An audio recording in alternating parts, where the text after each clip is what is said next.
محترم سامعین و ناظرین، السلام علیکم ورحمۃ اللہ وبرکاتہ۔ انجمن امداد المسلمین دابھول کے زیر اہتمام جہاں بہت سارے رفاہی و فلاحی امور کو انجام دیا جاتا ہے، وہی یہ ادارہ دعوت و ارشاد اور مکاتب دینیہ کے نظام کو بھی مستحکم کرنے اور جدید مکاتب کو کھولنے کے لیے علاقے میں اپنے حصے کا کردار ادا کر رہی ہے۔ اسی مناسبت سے گزشتہ سال اس ادارے نے مکاتب اسلامیہ کا قیام اور اس کی ضرورت و اہمیت پر ایک تاریخی کانفرنس کا انعقاد بھی کر چکا ہے، جس میں مفتی سفیان قاضی مدنی اور اسی طریقے سے حضرت مولانا مظفر سنگے صاحب، انہوں نے اپنے جامع خطاب میں مکاتب کے اہمیت و افادیت پر پرزور روشنی ڈالی تھی۔ دوستو، زیر نظر تصویر اپنے علاقے کی ہے،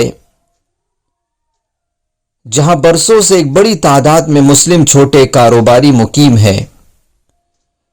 وہاں نہ مسجد ہے، نہ کوئی ایسی جگہ جہاں وہاں مقیم مسلمان نماز ادا کر سکے۔ بڑی کوششوں کے بعد انجمن امداد المسلمین دابھول نے ایک جگہ کا انتظام کر کے مکاتب کے قیام کو عمل میں لایا ہے، تاکہ وہاں مقیم افراد کے بچے اور بچیاں قرآنی تعلیمات سے بہرور ہو سکے۔ الحمدللہ اپنا یہ مکتب کئی مہینوں سے پوری کامیابی کے ساتھ چل رہا ہے اور سارے اخراجات انجمن امداد المسلمین دابھول برداشت کر رہی ہے۔ ابھی تو شروعات ہے دوستوں، اور بھی ابھی بہت ساری ایسی جگہ ہیں جہاں مکاتب کے قیام کو شدت سے محسوس کیا جا رہا ہے۔ اس کے لیے جہاں جگہ کی تلاش جاری ہے، وہی مالی و اقتصادی وسائل کی فراہمی کے لیے عوام الناس سے گزارش کی جاتی ہے کہ ہماری تنظیم انجمن امداد المسلمین دابھول کو اپنی زکوٰۃ، صدقات، عطیات سے خوب تعاون فرمائے، تاکہ پوری مضبوطی کے ساتھ پورے علاقے میں فلاحی رفاہی امور کو انجام دیے جانے اور پسماندہ جگہوں پر مکاتب کے قیام کو یقینی بنایا جا سکے۔ اللہ پاک ہمارے ارادے کو جلا بخشے اور آپ کے عطیات کو بال بال قبول فرمائے، آمین یا رب العالمین۔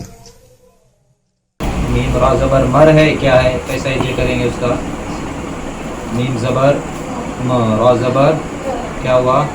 مر، مر، مر نہیں، مرا ظلم، آگے ہوئی نہیں، لیکن پھر بھی کوشش کر سکتے ہیں نا، اس میں کیا، کوشش کرو، بتاؤ۔ ہاں پھر آتا ہے۔